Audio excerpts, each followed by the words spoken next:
Boa noite. Tudo bem com vocês? Agradeço muito a presença da minha equipe, que está aqui, de alguns pais. Eu acredito que ainda iremos receber mais alguns, mas eu vou dar início. Temos um compromisso aí com o horário. Gostaríamos muito, não só eu, como todos da nossa equipe, que estivessem mais pessoas aqui, né? Mas é um start, queremos muito dar sequência nesses encontros. Foi uma proposta que recebemos nas avaliações que foram realizadas nos últimos, em um dos últimos encontros, que fosse por segmento, né, para que a gente pudesse focar mais na nossa faixa etária. E estamos aqui hoje para conversar um pouco com vocês. E esse Conecta Família, que a gente já iniciou aí há mais de 1 ano, 2, trazendo diversos palestrantes para conversarmos sobre valores, questões socioemocionais, questões midiáticas, de sustentabilidade. E a gente gostaria muito que essa parceria com nossos pais pudesse ir além daqueles encontros que temos todos os dias ali no espaço da educação infantil, de troca mesmo, não é? Nos vemos todos os dias, isso é bom, a educação infantil traz isso, né? Vocês têm um contato com os professores, conosco, da equipe, mas a proximidade e a parceria escola e família é fundamental no decorrer da escolaridade das crianças, né? E hoje eu quero trazer aqui para apresentar para vocês o nosso vice-diretor, André Nalim, não sei se todos conhecem, que está aqui conosco, e a Sandra, nossa coordenadora geral. Professor Admir, ele não está presente, mas é o nosso diretor pedagógico. Junto comigo, a Rose, que é a nossa orientadora do período da tarde, e a Milena, que todos também já conhecem, já está aqui há mais tempo, orientadora do período da manhã. Eu vou pedir licença para iniciar com um vídeo, para que vocês assistam e depois a gente possa conversar um pouquinho sobre esse momento.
É isso, primeira infância, uma fase tão linda da vida, né? A gente, enquanto pais, muitos de vocês de um filho só, alguns de 2, e aí vão aprendendo junto com os filhos, não é? As crianças nos ensinam muito, a todo momento, porque eles não têm receio de nada, eles querem descobrir, querem experimentar, querem vivenciar.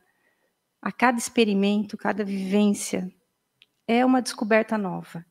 E para essa criança que convive com adultos que conseguem mediar, que conseguem desestabilizar, que conseguem fazer provocações, com certeza serão crianças que terão aí muitos desafios pela frente e não vão ter medo disso. Vão enfrentar, vão correr atrás, porque a gente precisa instigar, precisamos provocá-los para que possam ir além daquilo que a gente costuma dizer na educação infantil, tem que fugir das 4 paredes da sala de aula, tem que ir além, né? E a gente tem um espaço rico aqui, que a gente pode, sim, aproveitar de cada momento para ser esse momento de aprendizagem, né? É muito rico para a gente, enquanto professor, poder ouvir coisas das crianças no dia a dia, e a gente capta, às vezes, enquanto estamos ali na fila do almoço, ou na hora da saída, coisas que eles vão trazendo, e você vai pensando, meu Deus, quanta resolução ali, né? Uma dúvida que para algum adulto, às vezes, é algo tão complicado, a criança ela resolve de uma maneira assim, muito tranquila, sem receio, sem medo de ser feliz. Ela fala. E a gente tem que cuidar para não podar isso na criança, né? Deixá-la viver, deixá-la experimentar. E sempre, com certeza, com uma escuta muito ativa, olho no olho, baixando, ouvindo o que essa criança tem para dizer. A gente costuma também dizer que as poucas horas que podemos passar com eles, os pais principalmente, porque às vezes trabalham o dia todo, que sejam hora de qualidade, né? Que se for 1 hora, mas que essa 1 hora seja de fato com presença, com atitude, de estar perto. Não precisa ser o dia todo, mas a hora que eu estou ali, eu estou de fato junto das crianças. E com isso a gente conquista muita, muita coisa. E eu vou solicitar para vocês, aqui tem mais uma transparência que eu não coloquei. Eu quero que vocês coloquem para mim, olhando para tudo isso, em uma palavra, o que vocês esperam para o futuro de seus filhos. Então, é só direcionar a câmera do celular e tentar descrever. Vai aparecer 3 espaços. Se quiserem colocar 3, não tem problema, mas basta uma.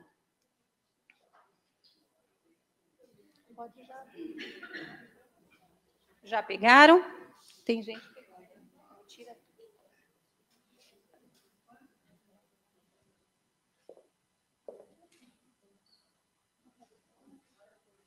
A hora que eu fiz o teste, apareceu 3.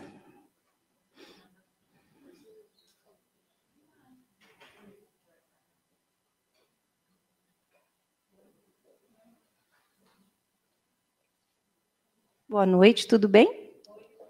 Se vocês quiserem direcionar a câmera do celular e apontar para a gente uma palavra, em uma palavra, o que esperam aí para... Não está indo?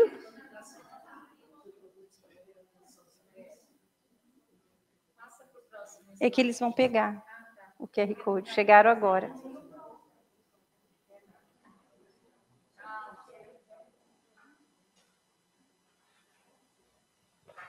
Você que põe para mim agora. Olha lá, já começou a aparecer.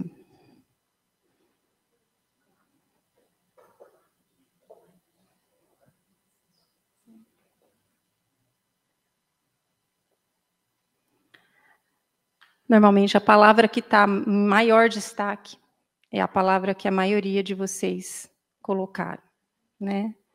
Mas as outras também, né? São tão importantes quanto, olha lá, felicidade, empatia, sabedoria, independência, liberdade, autonomia, boas escolhas, empático, saúde, paz, autenticidade, sucesso, alegria, independência. Tudo o que desejamos, né? É algo que tudo pode acontecer desde que estejamos junto nesse percurso da vida de uma criança até a fase adulta. E a primeira infância, e depois até os 12 anos, mais ou menos, é a hora que a gente precisa plantar. Muitos de vocês aqui têm filhos pequenos, acho que alguns aqui que têm os filhos mais adultos, né? Nós da gestão temos filhos adultos, acho que os meus professores, a maioria também ainda tem filhos menores, né? Mas é tão bom colher, gente, quando chegam na fase adulta e a gente começa a perceber que tudo aquilo que plantamos, né? Tem alguém aqui que tem filho adulto, sim, até casado já. E começa a colher, não é? Tudo aquilo que foi trabalhado durante a infância, a pré-adolescência, adolescência. E sempre, gente, precisa ser em parceria com a escola. É muito forte essa parceria na educação infantil, e às vezes isso começa a, no decorrer da escolaridade, a se perder. E isso não pode acontecer. A escola, junto da família, precisa estar sempre em comum acordo, trocando sempre. E uma coisa que a gente costuma pedir às famílias é que, pelo menos aqui no Colégio Rio Branco, as portas estão sempre abertas. Então, troquem conosco, qualquer dúvida, qualquer problema que acontecer, venham, porque nós estaremos aqui. O nosso horário, para acomodar com o de vocês, é muito mais fácil do que o de vocês conosco. Então, nos procurem, deixem um recado, não deixe para amanhã aquilo que a gente pode resolver antes e poder cuidar daquele problema ou daquela situação que ocorreu. As mídias estão deixando as coisas um pouco prejudicadas, as redes sociais, e a gente precisa cuidar para que isso não vá para frente. Podemos cuidar e anteceder um problema que poderia deixar de ser problema. E aí, trouxemos esse tema para o nosso Conecta Família, o RB Convivência, que é um tema que já estamos trabalhando aí há uns 2 anos, 3 já, né? Com bastante força, né? É uma escola que sempre trabalhou, né? A gente já até mudou de nome. Me ajuda a lembrar o nome, Rose, do que você... Não estou querendo entrar na fala da Rose. Projeto Sem Medo de Ser Feliz, né? Que depois a gente trocou aqui para RB Convivência. E são propostas que a gente consegue trabalhar desde muito cedo com as crianças, né? A relação socioemocional, ela pode ser desde muito cedo, lógico que de acordo com a sua faixa etária, né? Mas a gente vai trazendo, sim, várias possibilidades. A literatura nos ajuda muito, as resoluções de conflito, as frustrações que vão acontecendo na infância, tudo favorece para a gente trabalhar pensando num crescimento, numa evolução de moralidade até. Mas vamos lá, isso é mais lá para frente e a gente vai plantando aqui, na infância, para que a gente possa, de fato, colher no futuro. E essa educação sociomoral e socioemocional, ela está presente na nossa base nacional curricular e na Unesco, que agora, desde setembro, é isso, Sandra, que nós recebemos a carta? Somos parte da rede PEA, Unesco. E já estávamos aí aguardando e recebemos a notícia agora no final de setembro, que fazemos parte de várias escolas, junto de várias escolas que fazem parte da Unesco. E isso tudo faz com que a gente busque, né, nas competências da base, que pelo menos 4 delas estão voltadas para o campo do socioemocional e do sociomoral, o quanto precisamos caminhar, não só na parte do cognitivo, mas na parte sociomoral. Não adianta a gente pensar em conteúdo somente. Precisamos, junto disso, estar alinhado com a questão emocional. O cognitivo não vai caminhar sozinho se essa criança não estiver emocionalmente tranquila, bem resolvida, para que possa seguir. E olha lá, os 4 pilares da Unesco, que foi reformulado agora, Mas olha os 4 pilares: aprender a aprender, aprender a fazer, aprender a ser, aprender a conviver. E hoje nós temos como foco principal o eu e o outro, acrescentando o planeta e a tecnologia, mas muito dentro do que já vínhamos trabalhando. O novo contrato social traz a questão planeta e tecnologia para as ações de sustentabilidade, as quais temos trabalhado tanto, e as midiáticas. Mas eu, enquanto criança, o meu par, trabalhar entre pares, né? É o primeiro momento que essa criança de 2, 3, 4 anos se relaciona com outros que são bem diferentes dela. Porque em casa, enquanto estão na família, brigam entre irmãos quando tem, mas a situação ali na casa é de uma família que tem os mesmos valores. No condomínio, quando vão para o parquinho, quando vão brincar, ou quando estão juntos com os primos, com os coleguinhas, normalmente são pessoas ali do mesmo convívio. Quando vem para a escola, isso muda muito, porque a gente tem uma diferença muito grande dentro de uma sala de aula e depois entre os grupos que acabam se encontrando nas demais atividades que saem de dentro daquelas 4 paredes. E aí sim, começa essa relação com o outro, nós chamamos de relação entre pares, que precisa ser, de fato, olhada com todo cuidado ali, para que possamos fazer intervenções adequadas para o crescimento desse aluno. E também está muito de encontro com a nossa visão, missão e valores, né? Onde a nossa missão educa para formar cidadãos com consciência crítica, ética, capazes de enfrentar desafios, desenvolver soluções com suas habilidades, respeitando as diferenças e valorizando a diversidade. Vai muito de encontro e a gente não foge disso nunca, sendo que temos uma visão de ser uma escola de referência em formação integral, inovação pedagógica, excelência acadêmica, preparando cidadãos críticos responsáveis, protagonistas de um mundo mais justo, solidário e sustentável. E ali estão os nossos valores, olha lá: coletividade, diálogo, excelência, integridade, perseverança, respeito, responsabilidade, transparência e sustentabilidade. Então, todos os nossos projetos, as nossas ações, estão sempre sendo direcionados para o nosso campo de missão, visão, valores e o nosso projeto político-pedagógico da escola.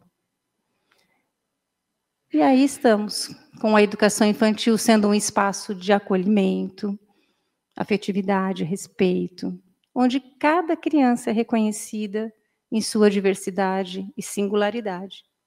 Desde o início da vida escolar, o projeto RB Convivência está presente por meio das histórias, das rodas de conversa e das brincadeiras do projeto Semente, promovendo vínculos, escuta e aprendizado sobre o conviver.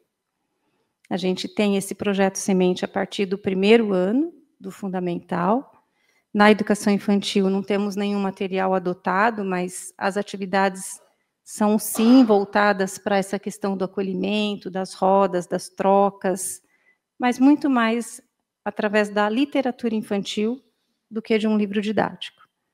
Então, utilizamos desse material e, conforme eles vão seguindo para a escolaridade, vai trocando algumas maneiras de trabalhar, mas no fundamental, até o 5º ano, é o programa Semente que nos apoia. Eu convido agora a nossa orientadora Rose, que vai trazer um pouco mais aqui para vocês sobre as fases da nossa faixa etária. Obrigada. Eu vou deixar aqui, tá, gente? À medida que eu vou sentindo necessidade, eu vou mudando, tá bom? Então, vamos começar. A Cláudia já deu um spoiler sobre o RB Convivência. E quando vocês receberam o link para fazer a inscrição, né, a adesão do nosso encontro hoje, Conecta Família, estava escrito lá que o tema do encontro será focado nas ações do programa RB Convivência. E nós entendemos que seria interessante trazer para vocês um pouquinho, os professores já sabem, mas os pais talvez não, qual foi o desenvolvimento, qual é essa trajetória do RB Convivência, né? Então, eu vou falar um pouco daquilo que é o RB Convivência, né? O RB Convivência, ele foi lançado em 2024 para, na verdade, marcar o Dia Nacional de Prevenção ao Bullying, que é no dia 7 de abril. Segunda-feira, né, dia 20 agora de outubro, foi o Dia Internacional de Combate ao Bullying, né? Então, como a Cláudia tinha dito, o RB Convivência, ele foi inspirado do programa Sem Medo de Ser Feliz, que foi editado em 2017 e que tinha como premissas, né, três grandes premissas: ações preventivas, ações informativas e a desconstrução do bullying e do cyberbullying, né? Sempre com o propósito de fortalecer uma convivência harmoniosa no espaço da escola, que é um dos temas que traz com que a gente hoje venha discutir no Conecta Família, né? Mas o RB Convivência, ele vai além, né? Nos nossos registros, diz que o programa RB é o pilar que sustenta as ações para o desenvolvimento da personalidade moral, da personalidade social e da emocional. Isso por meio de quê? De ações pedagógicas. Ações pedagógicas estas que visam as competências de empatia, de respeito, de coragem, de comunicação eficaz e de solidariedade. Então, isso é um pouquinho da história do RB Convivência. E eu quero me deter a uma palavra desse slide, que é construção, que é aí que vai dar um mote para a gente continuar a nossa conversa.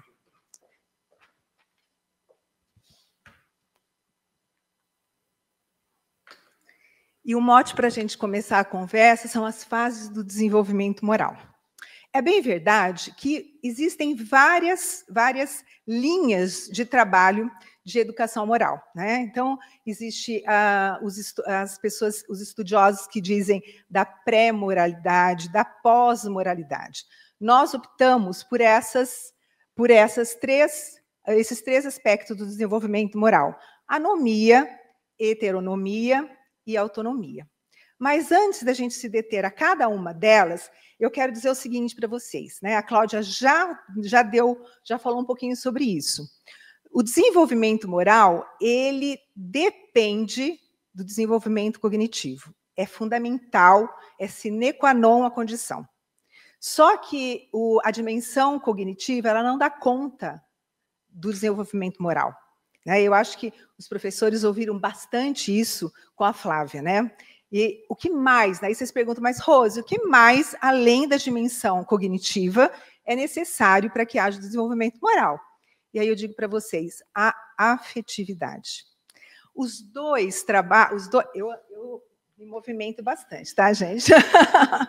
Então, os dois, né, tanto a dimensão cognitiva quanto a dimensão afetiva, eles caminham para e passo, né? Só que a condição cognitiva é sine qua non. E aí a gente fica perguntando, né? Onde está essa dimensão cognitiva? Quando eu sei que regra eu devo seguir, eu estou me referindo à dimensão cognitiva. Quando eu me pergunto, eu quero fazer o certo, quando eu pergunto assim, eu sei o que é certo ou errado, eu estou na dimensão cognitiva. Quando eu digo, eu quero fazer o certo, eu estou na dimensão afetiva, né? Na dimensão da motivação, daquilo que é intrínseco, daquilo que eu de fato quero.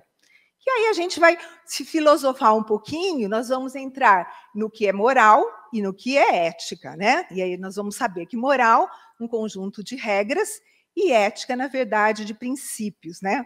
E a pergunta da moral qual é? A pergunta da moral é, né? Qual?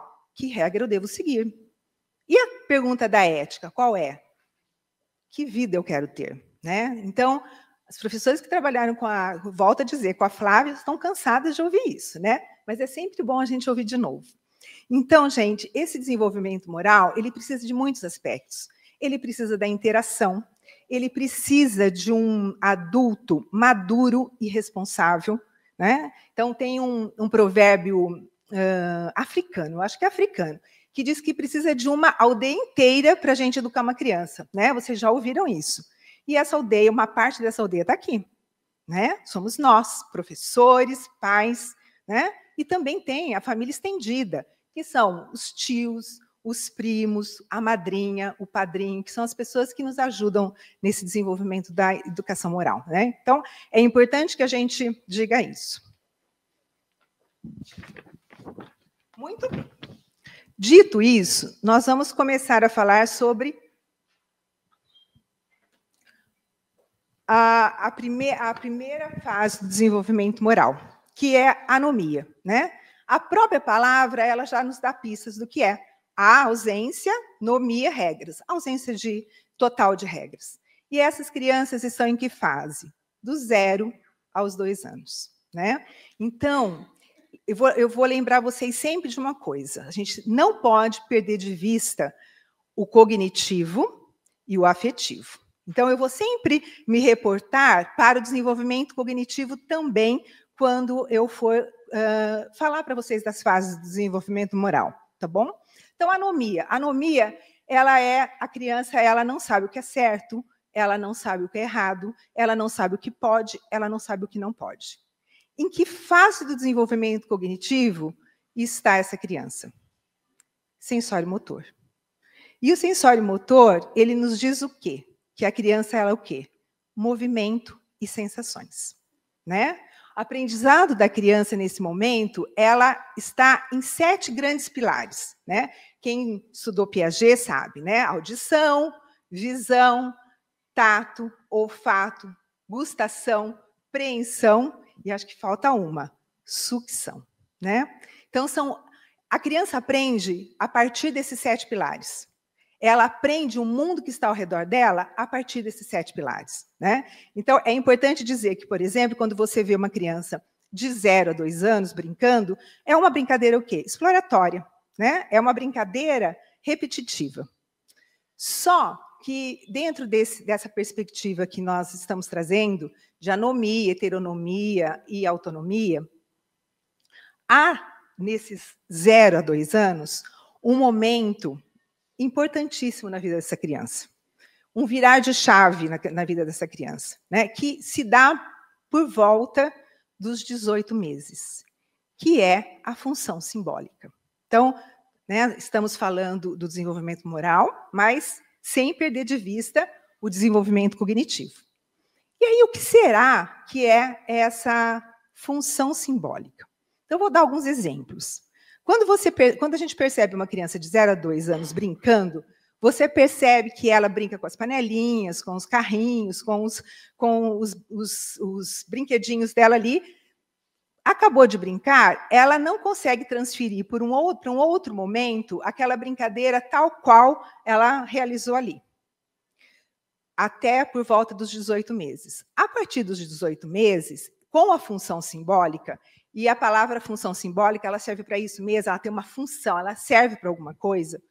O que acontece? Ela já consegue imitar sem a presença do objeto. Então, até por volta dos 18 meses, ela está com as panelinhas ali. A partir da função simbólica, que é um marco do desenvolvimento, gente, a função simbólica, ela é literalmente um marco no desenvolvimento dessas crianças, né? É ela que vai dar futuramente a abstração, lá na fase da adolescência. Então, percebe o nosso vídeo, né? A parte que eles dizem que são as paredes, eu diria que a educação infantil de 0 a 6 anos, a primeira infância, a primeiríssima infância de 0 a 3 anos, é totalmente a parte que vai fazer com que essa casa suba, né? Não só as paredes. Então, o que acontece? Você começa a observar na criança que ela começa a brincar sem necessariamente aquele brinquedo com ela. Ela faz de conta, ela imagina que ela está com um pratinho e que vai alimentar aquela boneca, sem necessariamente ela ter aquele pratinho, aquela xicrinha para alimentar a boneca. Então, isso é um marco mesmo. Quem trabalha, quem tem filho pequeno, começa a perceber que essa criança, por exemplo, se ela é deixada em casa, na casa da avó, né, no final de semana, e a avó briga com o cachorro porque fez xixi no chão da sala, essa criança, a partir da função simbólica, ela consegue, em um outro momento, em outro dia, usando uma pelúcia, um cachorrinho de pelúcia, fazer o mesmo movimento que essa avó fez ao ralhar, ao brigar com o cachorro, né?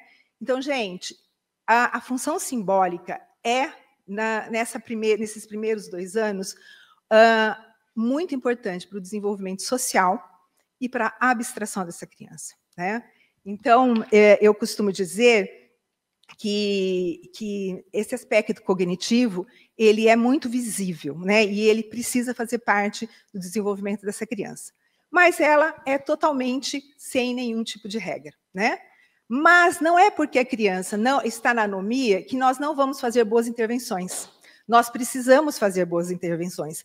E precisam existir regras, e precisam existir limites, né? Não é porque ela ainda não adentrou no mundo moral que nós vamos deixar sem nenhum tipo de regras. Não, a criança pequena precisa.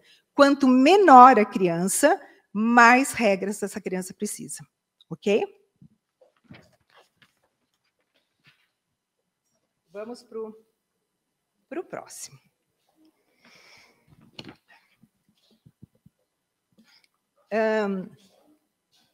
O que eu queria dizer para vocês da heteronomia, né? A heteronomia, ela vai dos 3 aos 9 anos, né? Mas não dá para a gente dizer que há um virar de chaves, né? A criança saiu da anomia, logo no dia seguinte que ela fez aniversário, ela já está na heteronomia. Não, é uma construção, é um desenvolvimento, é um processo, né? Então, o que é o heterônomo, né? E aí a gente começa a pensar. Muitas vezes nós somos heterônomas também, né? Não é porque nós somos formais, nós somos autônomos, que em alguns momentos da vida a gente não age de uma forma heterônoma, né? Muitas vezes nós nos pegamos na heteronomia. Então, o que é heteronomia? A regra está no outro. Quais são os marcos mais importantes da heteronomia? O primeiro é o respeito unilateral. A criança respeita o adulto porque ela acredita que a regra está com o adulto, quem determina a regra é o adulto, quem determina a punição é o adulto, né? Mas ela já deu alguns passos em direção a esse desenvolvimento moral, né? Então, como que é o heterônomo? O respeito unilateral, que a gente já sabe, a lei é do adulto, que a gente já sabe, e a gente começa a perceber que essa criança heterônoma, ao brincar, ela já começa a dar indícios de respeitar a regra. Mas se ela puder mudar a regra, ela vai fazer, né? Vou dar um exemplo para vocês que aconteceu comigo recentemente. Eu sou uma avó drasta, né? Então, eu tenho netos, né? agregados, né? E essa semana da primavera, eu recebi o Lucas e a Laura em casa. A Laura tem 9 anos e o Lucas recentemente fez 7 anos. Heteronomia pura e sinais de autonomia. Sabe, fumaça, habemos autonomia? É a Laura. Então, ela está no início da autonomia. E o Lucas é um menino muito competitivo. E ele sabe que em casa a gente tem muitos jogos, e ele chega e já me fala assim, Rose, o que a gente vai jogar hoje? E vocês conhecem aquele jogo que é taco, gato, cabra, queijo e pizza, exatamente. E é um joguinho muito gostoso, porque você vai colocando as cartas sem saber qual é a carta que você vai colocar. E se você acerta, tem que bater na mesa, né? O último que bater leva todas as cartas. Muito bem, eu comecei, mostrei a regra, nós jogamos, fizemos um teste, eles entenderam, tudo bem. E o Lucas é muito competitivo. E eu digo para eles, eu vou entrar no jogo para ganhar. Eu não vou tratar vocês como café com leite, nós vamos jogar para... eu vou ganhar. Então, é muito engraçado, porque a gente dá risada, enfim, né? E eu jogo para valer. Aí ele começou, a primeira rodada, a última mão foi a dele. Aí ele levou as 10 cartas. Aí ele ficou meio incomodado. Na heteronomia total dele. Aí jogou a segunda vez, levou 5 cartas. E aí eu comecei a dar risada, né? A Laura começou a dar risada e ele começou a ficar muito bravo, né? E eu fingindo que eu não estava vendo aquilo que estava acontecendo. De repente ele disse assim: eu acho que eu quero mudar essa regra. Eu falei: é mesmo, Lucas? Como que você quer fazer? Ele falou assim: eu acho melhor que quem vai ganhar é o que bater por último.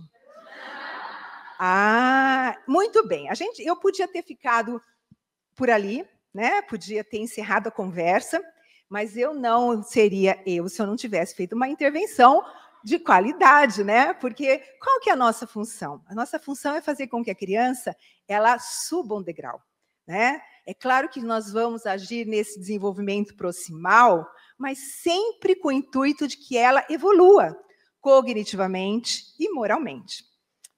Aí eu falei: vou dar corda. Eu falei: então, perfeito, vai, Lucas, então vamos jogar do jeito que você fez. Só que eu não bati, a Laura não batia, e ele não batia, ninguém batia. Aí eu disse a ele assim: eu acho que nós temos um problema. Ele disse assim: acho que não deu certo, né, Rose? Eu falei: penso que não. Eu falei: mas por que não deu? Aí vira a Laura e fala assim: porque ele só quer ganhar, né? Aí, né, os 9 anos, né, de uma possível autonomia, porque ele quer ganhar. Aí ele virou para mim e falou assim: eu vou jogar, como vocês estão acostumados. Falei: tá. Ele falou: mas você tem que jogar para a gente ganhar, Rose. Eu falei: não. Enfim, né, gente? Foi ao vivo e a cores a heteronomia. Por quê? Porque ele conhece a regra. Mas se ele puder criar uma regra própria, o heterônomo vai fazer isso, né? E às vezes a gente também quer fazer as nossas regras próprias, não é? Não é? É ou não é? A gente às vezes quer, né? E é claro, gente, que nessa fase da heteronomia, o trabalho da escola, com as rodas de conversa, né? Elas são com elencar quais são quando a gente fala dos combinados, né? Às vezes o pai fala: mas o que são esses combinados, né? O combinado ele está numa hierarquia abaixo das regras. O combinado é aquilo que a professora faz com aquela turma, né? E o combinado, às vezes, se aquilo já está tudo bem, ele pode mudar, ele pode se transformar, né? Então, esse trabalho com rodas de conversa, esse trabalho com assim, discussões de livros, de histórias que são muito bem colocadas para esse trabalho de reconhecimento moral, porque eu, né, me preparando para esse Conecta Família, a gente ouve muitas coisas, né? Eu assisti alguns vídeos e tudo mais, e aí eu fico pensando, né, que a gente muitas vezes perde a oportunidade de fazer com que a criança se alavanque nesse desenvolvimento moral. Por quê? Porque a gente dá a resposta pronta. Nós queremos que o pedido de desculpas aconteça rápido, né? E isso não ajuda no desenvolvimento moral, né? Então, o Yves Delaftar, ele escreve assim, que precisa de muita perseverança para o desenvolvimento moral. Então, essa perseverança é de dia a dia, né? É de todo dia, é de toda ação. E a gente não pode perder a oportunidade de fazer uma boa intervenção para que esse desenvolvimento moral se desenvolva, né? Muito bem, mas o heterônomo, ele tem, dentro do aspecto cognitivo, um pensamento egocêntrico, né? Ele não pensa pela perspectiva do outro. Ele não tem ainda um desenvolvimento dentro de vamos dizer assim, ele não consegue pensar aquela situação do ponto de vista do outro. E essa fase da heteronomia, eles são cruéis nas sanções. Eles são muito mais do que a gente. Então, eles não levam em consideração a intencionalidade. Se você chegar para uma criança nessa faixa da heteronomia e dizer para ela assim: quem precisa de uma punição maior?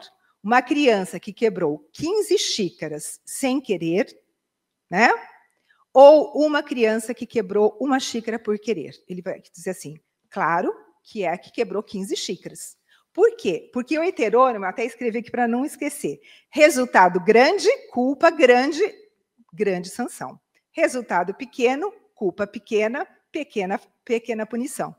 Ele não consegue pensar na intenção daquela situação, né? Mas Ele não consegue, a gente deixa por isso mesmo? Não. A gente trabalha, a gente intervém, faz boas perguntas, né? Porque o fazer boas perguntas é muito melhor do que dar boas respostas, né? Então, é muito bom que a gente consiga fazer boas perguntas para as crianças, porque elas evoluem. E eu vou contar uma coisa para vocês, que acho que há umas 3 semanas, numa sala de educação infantil, conversando com a professora, nós entramos para contar uma história para as crianças. Até mesmo para lidar com essa situação assim, de você pôr a mão nos amigos, de empurrar o amigo, ou então de pôr a mão em algum lugar do corpo que não causa uma boa sensação no colega. Então, nós criamos uma história e nós usamos o IA, né? Fizemos uma história e a história fica belíssima no IA, né? E a professora contou essa história, e a história de uma dinossauro que tinha escamas coloridas. Ela era linda. E os amigos gostavam muito de passar a mão nas escamas dela. E ela ficava muito incomodada, mas ela não tinha coragem nenhuma de dizer sobre o incômodo dela. E enquanto a professora contava, eu estava ali no meio das crianças, né? E as crianças iam falando, olha lá, olha a cara da dinossauro, porque ela fazia uma cara assim de sofrimento, ela fazia um jeitinho de que ela não estava gostando daquilo, né? Que é algo que a gente precisa desenvolver nas nossas crianças. Eu sou muito mais velho do que todo mundo que está aqui. E quando meu pai entrava em casa, eu sabia exatamente qual era o estado de espírito dele. Se ele estava bravo, se eu tinha feito alguma coisa, ou se eu não tivesse feito nada, eu ficava pensando rapidamente em algo que eu tivesse feito, porque não era possível que ele... Então, assim, o jeito que ele mexia na maçaneta, a gente sabia. O jeito que a fisionomia dele apresentava, a gente sabia como era. As crianças perderam muito essa empatia, né? De você observar e tentar descobrir, né? Mas nesse dia, nessa sala, uma criança que estava ao meu lado, ela identificou rapidamente a fisionomia da dinossauro, que ela estava absurdamente incomodada. A professora acabou de contar a história e foi fazendo boas perguntas, né? A gente não precisa de muita coisa, a gente precisa de fazer boas perguntas. E a professora foi fazendo boas perguntas. E as crianças foram chegando naquilo que a gente queria. Elas foram respondendo, né? Foi muito bonitinho, porque um falou assim, claro, não pode pôr a mão no corpo sem a permissão mesmo, a gente não pode deixar que coloque a mão no corpo, né? Só que a dinossauro, na história, ela não sabia como falar com os amigos. Então, é mais uma forma de a gente trabalhar com as crianças. A gente pode ficar bravo, a gente pode não gostar, a gente pode dizer bravo, eu não gostei, eu não quero mais que você faça. Eu não posso bater, né? Eu não posso, né, para tipo de ignorância, eu não posso. Mas eu posso falar com firmeza, né? E nesse dia, eles foram trazendo tudo exatamente o que nós tínhamos planejado para aquela aula, sem dizer absurdamente mais nada. A história, boas perguntas. E ouvir o que as crianças tinham dito, né? Então, foi muito bom. Muito bem.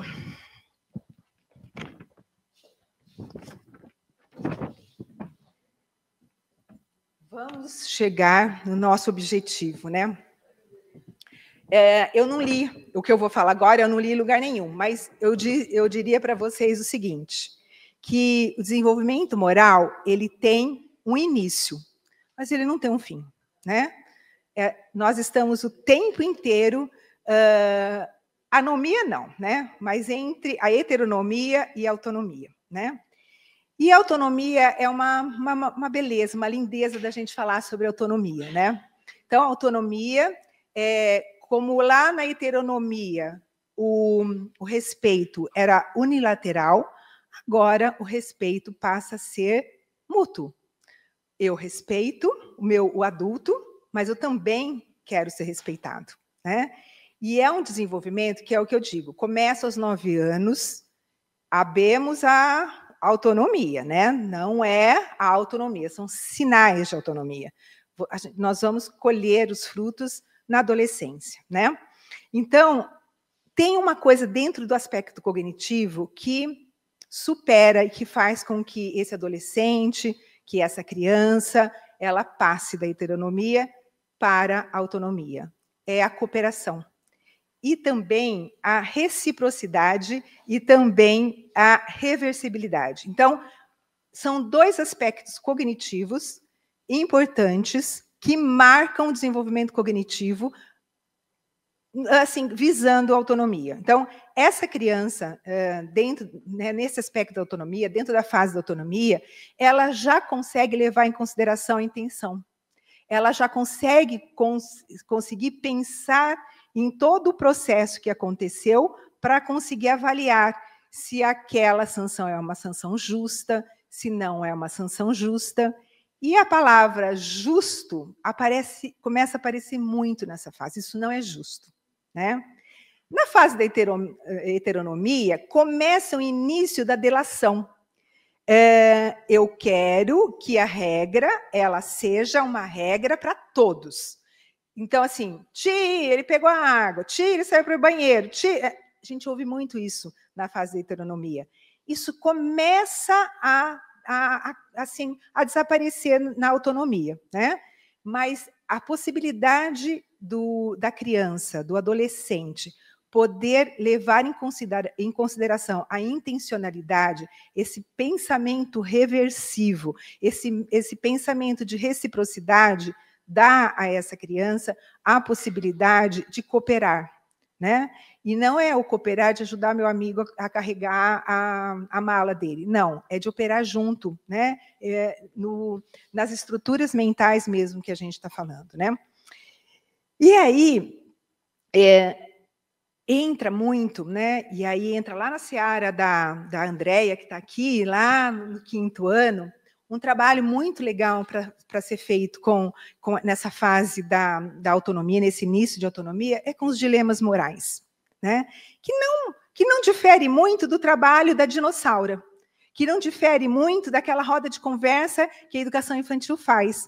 Mas o dilema moral, ele traz mais questões para a criança decidir, né? São, às vezes, dilemas que, de fato, acontecem, né?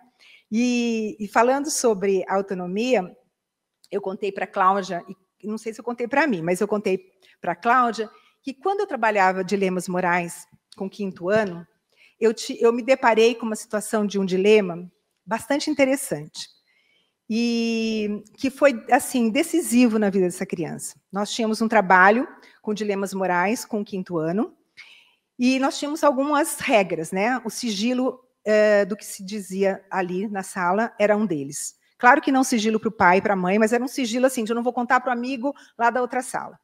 E aí, um determinado momento, um menino levanta a mão e diz assim: Rose, eu preciso contar uma coisa, eu posso? Aí você gela, né? Você fala, pode. Então, eu vou contar. Então, a história dele era a seguinte: nós estávamos trabalhando dilemas e dilemas morais, né? Porque dilema só é uma coisa, dilema moral é diferente, né? Então, nós distinguimos também o que era uma coisa de outra. Ele falou assim para mim: a semana passada, eu e meu pai fomos comprar cerveja no supermercado. Compramos 3 engradados de cerveja, meu pai pagou e colocou tudo dentro do carro, né? E chegamos em casa.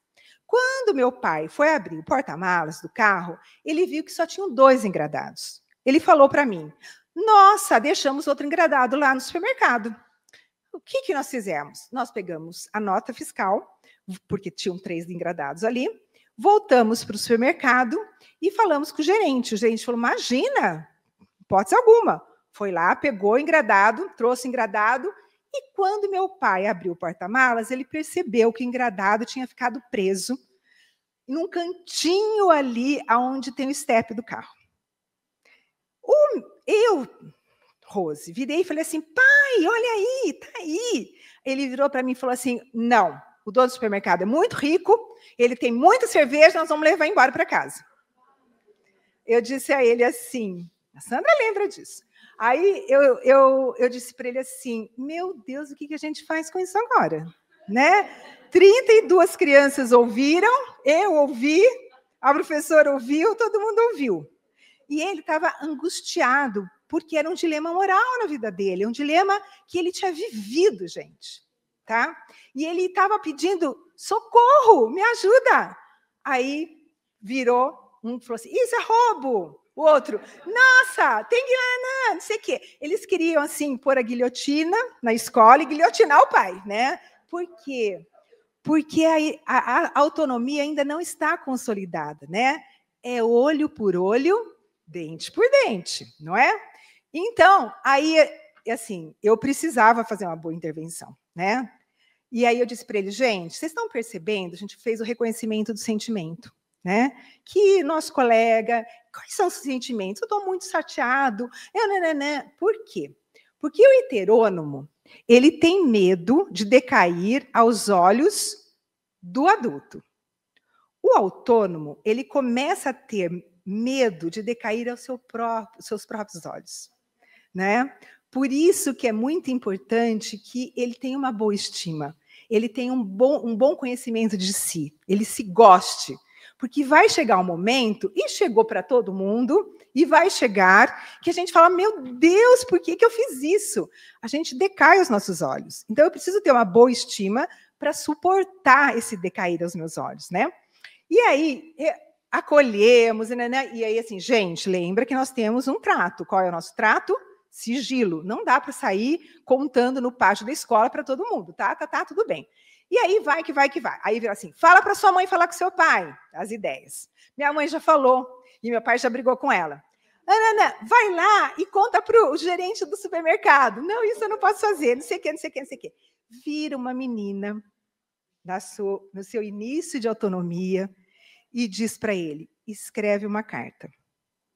Escreve tudo isso que você está sentindo nessa carta, coloca no travesseiro do seu pai antes de ele dormir. Tá, pensa, né? É uma psicóloga na sala. Eu falei, gente, que maravilhosa, né? Topa. Aí todo mundo ficou assim, gente, né? Um rezou, outro fez não sei o quê, outro fez novena para estar tudo certo, né? Muito bem. Gente, você vê, é um dilema moral que a criança vive e que eles vivem sempre. Milena daqui a pouco vai falar sobre a resolução de conflitos, que é bem isso que a gente ajuda as crianças a desenvolver esse desenvolvimento moral. Aí, chega o dia seguinte, né, gente? E sobra para quem, né? Para mim, né? Aí, disseram assim, olha, tem um bilhete em cima da sua mesa, tá? Tá bom, vamos lá. Aí, assim, prezada Rose. Aí eu falei, nossa, eu gostaria de agradecer imensamente. Não. Só que eu fui conversar com esse menino, eu falei, aí assim, as crianças, e aí, deu certo, não sei o quê. Aí ele disse assim, deu certo. Hoje cedo, meu pai voltou no supermercado, conversou com o gerente e devolveu o engradado de cerveja. Aí eu disse para ele assim, você não usou meu nome, não, né? Assim, ele falou, porque a Rose... Não, porque, na verdade, nós tínhamos sempre uma reunião com as famílias explicando o projeto, né? E eles sabiam que a gente estava trabalhando dilemas morais. Tudo isso, gente, tudo ficou super bem, o pai agradeceu. E aí você pensa o quanto isso foi positivo na vida dessa criança, em início de autonomia, sabendo que ele pode, na verdade, falar com esse pai, porque o respeito agora, ele não é mais um respeito unilateral, ele é um respeito mútuo. Então, assim, ele se sentiu desrespeitado. Então, o dilema moral, ele é uma atividade bem interessante para trabalhar nesse início de autonomia, né? Deixa eu ver se não falta nada de eu falar de autonomia. Acho que não. É isso, gente. O que eu quero dizer para finalizar, né? Dentro de tudo isso que a gente conversou? O adulto maduro e responsável faz uma diferença enorme na criança, né? E isso é super importante, né? Então, o estar aqui hoje, o conversar sobre esse desenvolvimento moral, ele é extremamente necessário, né? Porque o que vocês disseram ali naquelas palavras, felicidade, boas escolhas, autonomia, e isso tudo, né, é nosso papel. É fazer com que essas crianças eles cheguem na autonomia, porque não basta eu seguir a regra, né? Porque na adolescência, o que acontece? A pressão do grupo é muito grande, né?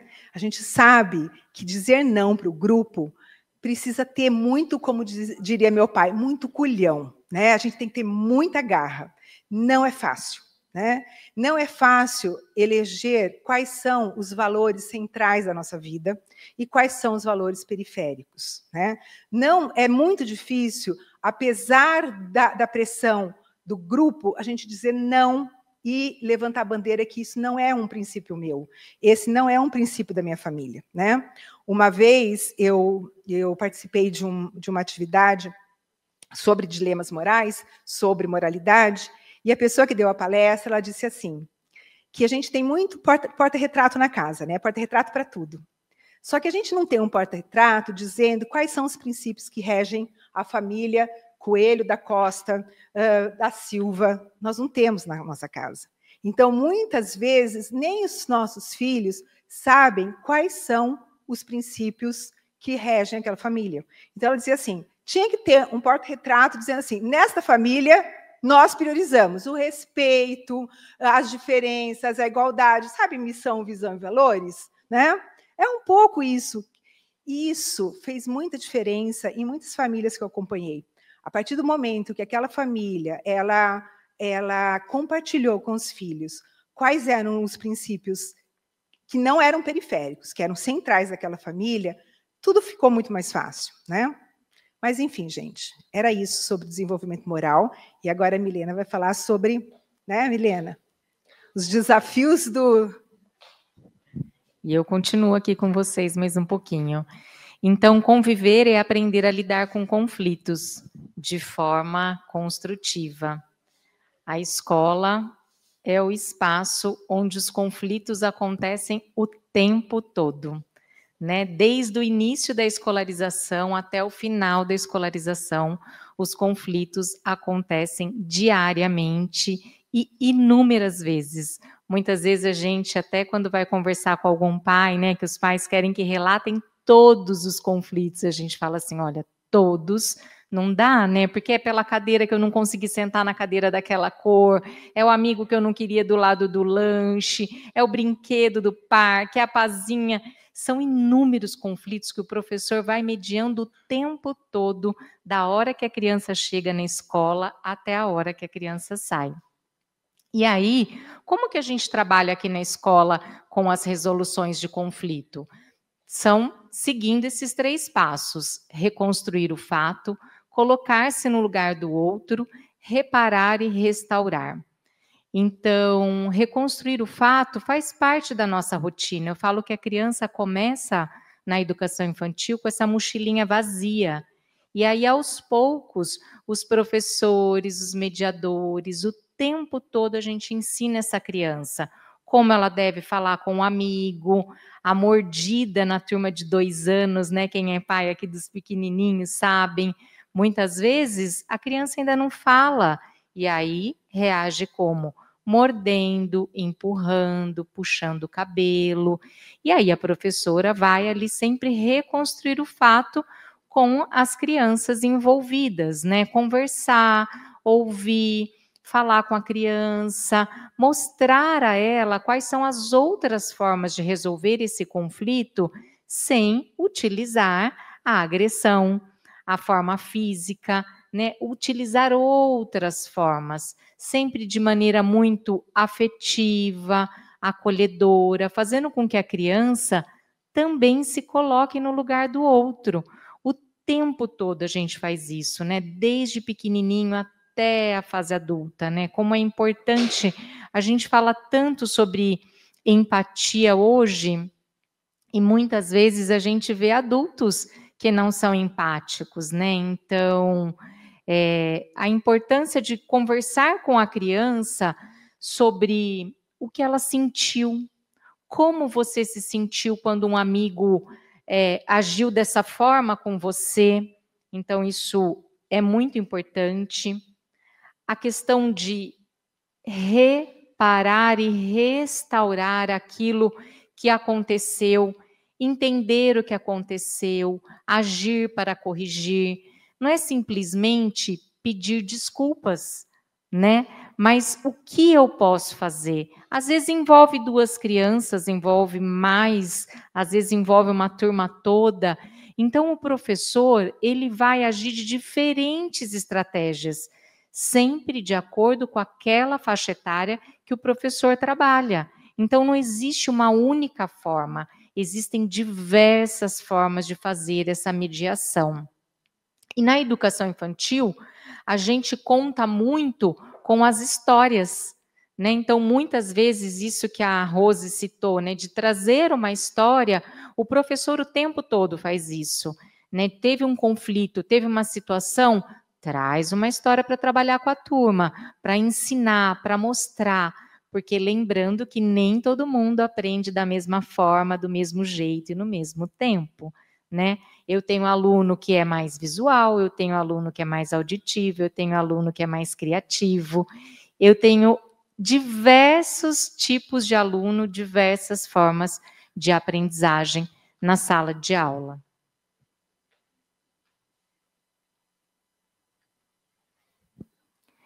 E essa aprendizagem, né, a escola, o tempo todo, ela está ensinando, ela está educando para a vida, né? Para esse aluno lá na fase adulta saber generalizar, antecipar, saber quais são suas escolhas e a responsabilização pelas suas escolhas, né? Então, muitas vezes, quando a gente vai em sala de aula, mediar um conflito, é muito comum essa questão da generalização, né? E aí as crianças falam, fulano sempre morde. Ou às vezes a gente recebe, né, um pai que a criança já foi mordida pela 2ª vez. Poxa, é sempre o fulano que morde o meu filho. Calma, a gente precisa analisar a situação, pensar que são crianças, que têm a mesma idade, que muitas vezes a escola, não para todos, mas para boa parte deles, é o primeiro convívio fora do círculo familiar. É o primeiro contato que muitas crianças têm, o contato entre os pares, porque hoje as famílias estão cada vez menores, né? Então, a gente precisa ouvir, entender e não generalizar. Conversar com as crianças envolvidas, tirar um pouco esse julgamento, né? A gente sempre conversa com as famílias e com os professores. Aconteceu na escola, a gente resolve na escola. É nosso dever compartilhar com vocês, com os pais, o que aconteceu, como aconteceu, mas o que aconteceu aqui foi resolvido aqui. E criança é assim, se desentendeu, aconteceu alguma coisa, daqui 2 segundos eles estão brincando juntos. E às vezes nós pais ficamos já assim, né? Nossa, meu filho já está ali e ontem aquela criança jogou a pazinha na cabeça dele, né? Então, e como mãe, eu sempre me coloco também, eu sempre penso na seguinte frase: nenhum pai traz o filho para a escola para bater na outra criança. Nenhum pai, antes de sair de casa, fala, vai lá e bate no seu amiguinho. Muito pelo contrário, é uma dor no nosso coração quando a gente chega, a professora fala, sua filha hoje mordeu fulano. Nossa, Thaís está aqui, a Mari foi professora da minha filha, quando era pequenininha, mordeu. A filha da orientadora, misericórdia, né? Eu queria, sim, preferia milhões de vezes. Hoje ela apanhou. Não, ela mordeu. É fácil? Não é fácil. É um trabalho de idas e vindas, de conquistas, de conversar com a criança, de ensinar que existe outras formas de resolver esse conflito. Então, é se colocar no lugar desse outro pai também, né? Então, a gente fala, cuidado, não generaliza. E a antecipação, a escola faz muito isso o tempo todo, que é conversar com as crianças. Como que a gente faz isso na escola? Através da rotina, através dos combinados, sabendo que determinado aluno tem determinada atitude, a gente fala, olha, Hoje a gente está indo lá para o parque e a gente tem 3 pazinhas amarelas, as outras todas são azuis. Vamos tentar hoje brincar com azul. Ontem você brincou com a amarela. Através das histórias, através dos jogos, como a Rose falou, através das brincadeiras. Então, o tempo todo a gente faz isso na educação infantil.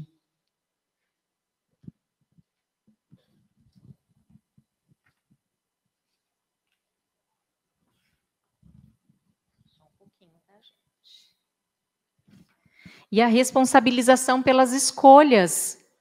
Entender que aquela escolha, ela também traz algo para mim.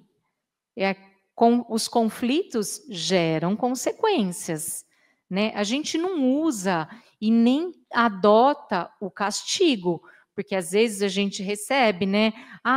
Vocês deixam de castigo? Não, não deixamos de castigo, mas a gente conversa com a criança sobre aquilo que aconteceu, como a gente pode reparar aquilo que aconteceu. E é sempre no momento que aconteceu.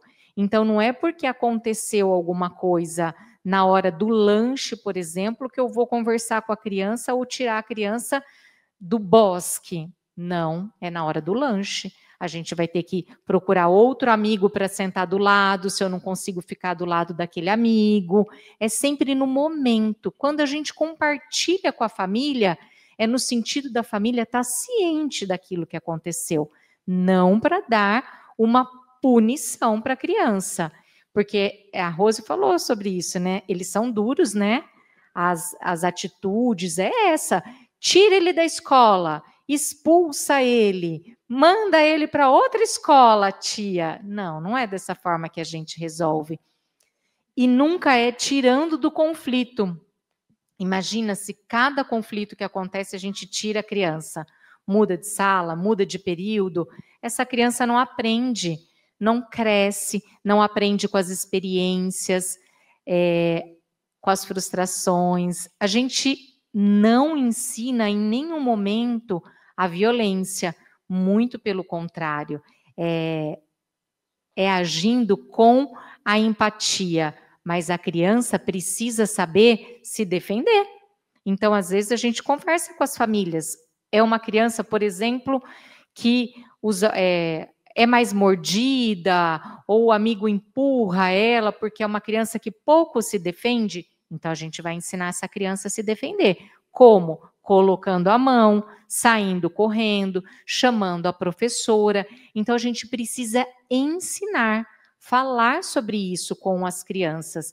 E a escola é o chão, né? Eu falo, é um chão que todo dia tem isso, né? Chão da escola. O tempo todo a gente, como educador, media os conflitos. E é a primeira infância, né? Eu gosto muito de falar para os pais que é a fase mais importante do desenvolvimento. É conhecida como a fase de ouro, os primeiros 6 anos da infância. Vocês viram ali, né, o cérebro tão plástico, né, a criança aprendendo tão rápido, uma esponjinha, tudo que a gente mostra, faz, ela aprende. Então, é muito importante esse cuidado todo, né? Então, as brincadeiras, as rodas de conversa, mediar os conflitos, respeitar as regras. E a educação infantil é o espaço do acolhimento, né? Isso é muito importante, pois é a partir do acolhimento que ensina e possibilita as crianças a construir passo a passo os fundamentos da autonomia moral que acompanharão a criança por toda a sua vida. Essa semana, nós recebemos um professor aqui na escola, o Kleber, né, André? E ele veio fazer uma visita, vai fazer uma palestra para a equipe no próximo ano, e ele quis fazer uma visita por toda a escola. Parecia que nós tínhamos ensaiado com os alunos, desde a educação infantil até os alunos maiores que ele foi encontrando pela escola. As crianças queriam falar sobre a escola, falar sobre os combinados, falar sobre as regras, falar sobre o que elas aprendiam nesse espaço. Então, vocês deixam aqui na escola o bem mais precioso que vocês têm, a joia mais rara. Filho não tem preço, né? É um valor inestimável. E eu tenho certeza que a nossa equipe também tem toda essa preocupação com a criança, desde o momento da chegada até o momento da saída dela na escola. E o que nós queremos, né, dessa criança? Queremos que eles saibam fazer escolhas com responsabilidades, queremos que sejam alunos que saibam falar sobre seus sentimentos. Eu fico muito orgulhosa quando o Nelson, que é o nosso coordenador do ensino médio, quando os alunos estão lá no terceirão, que vão embora, e a gente assiste o vídeo dos alunos falando o que o Rio Branco marcou na vida deles, né? Quando eles voltam no último dia de aula para retomar lá o Parque da Educação Infantil, o Bosque, eles retomam toda a vivência desde o início da escolarização até o final, né? Então a gente vê o quanto essa escola marcou esse aluno, né? Nessa questão do acolhimento, da autonomia, dos seus sentimentos, que esses alunos saibam tomar decisões, né? Muitas decisões, ter regras, indignar-se, admirar-se com os valores. Se para agir moralmente é preciso que a inteligência esteja convencido, também é preciso que o coração esteja sensibilizado. A gente só aprende quando o coração é tocado. Né? Eu acho que se vocês fecharem os olhos aqui hoje e imaginarem, todo mundo tem uma lembrança de um professor ou de algo que aprendeu na infância ou na faculdade que ficou marcado, né? Então, a infância é o aprendizado através da experiência, através do contato com o outro, através do certo e do errado, através da escuta, do acolhimento, da paciência, é no dia a dia, não é do dia para a noite. Não é do dia para a noite que a criança entende que ela, ao invés de puxar o cabelo, ela pode conversar, ao invés de puxar a cadeira, que ela tem outra forma de falar, mas é uma construção. Até hoje à tarde a gente estava conversando e a Rose deu o exemplo da casa, né? É começar pelo alicerce, né? Porque se não é um alicerce bem feito, essa casa desmorona, né? Então é a mesma coisa com a criança, né? É favorecer tudo que ela precisa nesse primeiro setênio da vida dela. E aí é isso. A infância bem vivida é o presente mais precioso que deixamos para a vida.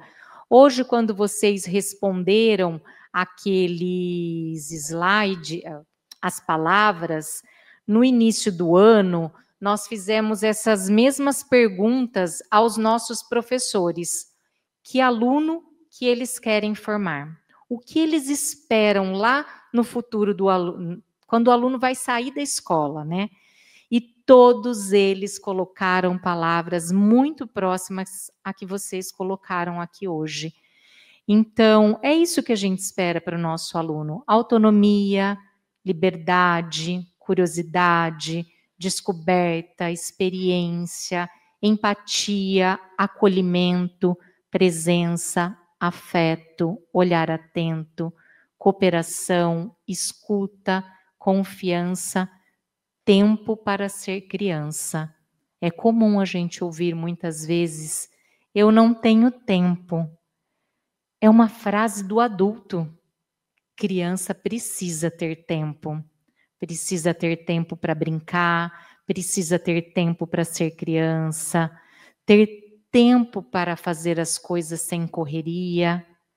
Se não está fazendo, é porque nós adultos precisamos voltar e recalcular a rota. O que a gente pode fazer? E a educação infantil, Eu amo o que eu faço. Então, porque cada dia é um dia único. Nunca é igual. Nunca, nunca, nunca é igual. E a criança, todos os dias, ela se encanta com alguma coisa diferente. É esse brilho no olhar. E a gente trouxe aqui um vídeo simples, de um recorte, mas com tanto significado.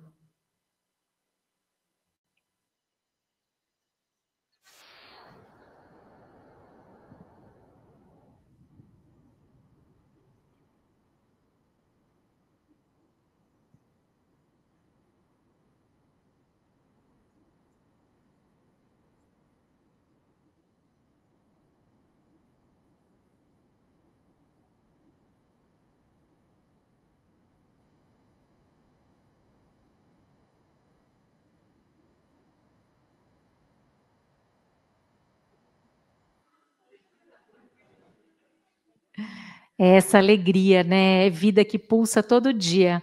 Uma simples borboleta, uma lagarta encontrada no meio do caminho, uma maritaca que bate no vidro, a jabuticabeira florescendo, depois os frutos, ela fica verde, ela depois fica pretinha. É isso, né? A infância é a fase de encantamento. E que possamos encantar os filhos de vocês, né, diariamente, construindo esse futuro que tem um caminhar gigante pela frente, mas que vocês possam sempre contar com toda a nossa equipe. Agora, eu gostaria de pedir para que vocês fechassem os olhos por alguns segundos. A infância bem vivida é o bem mais precioso que deixamos para a vida. A infância não se repete, mas ela permanece. Permanece no riso fácil, no olhar curioso, no coração que aprende pelo afeto. É nos gestos simples que construímos memórias eternas. Um abraço apertado, um tô aqui, um tempo junto de verdade. A infância bem vivida não é feita de grandes feitos, é feita de presença, de cuidado, de amor.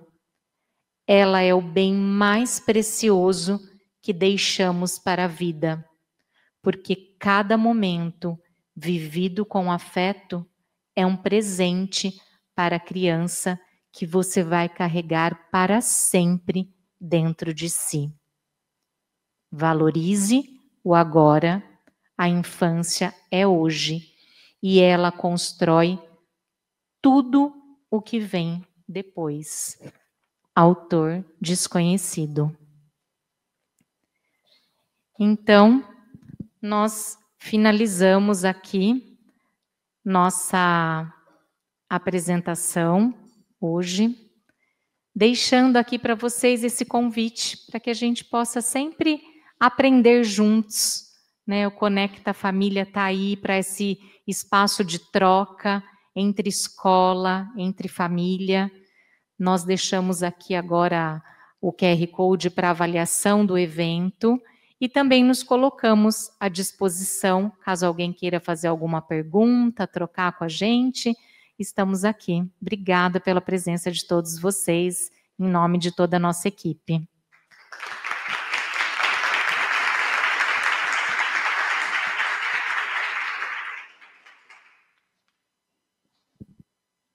Alguém quer falar?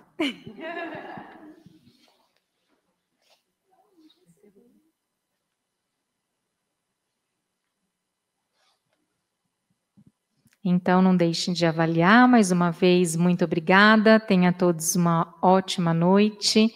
E quem veio hoje, contem para os outros pais, né? Eu acho que o Conecta Família é essa ideia da gente ter cada vez mais pais nesse círculo, nessa roda, nessa troca. Então, contem para que no próximo a gente tenha mais famílias aqui engajadas nesses encontros. Obrigada, boa noite.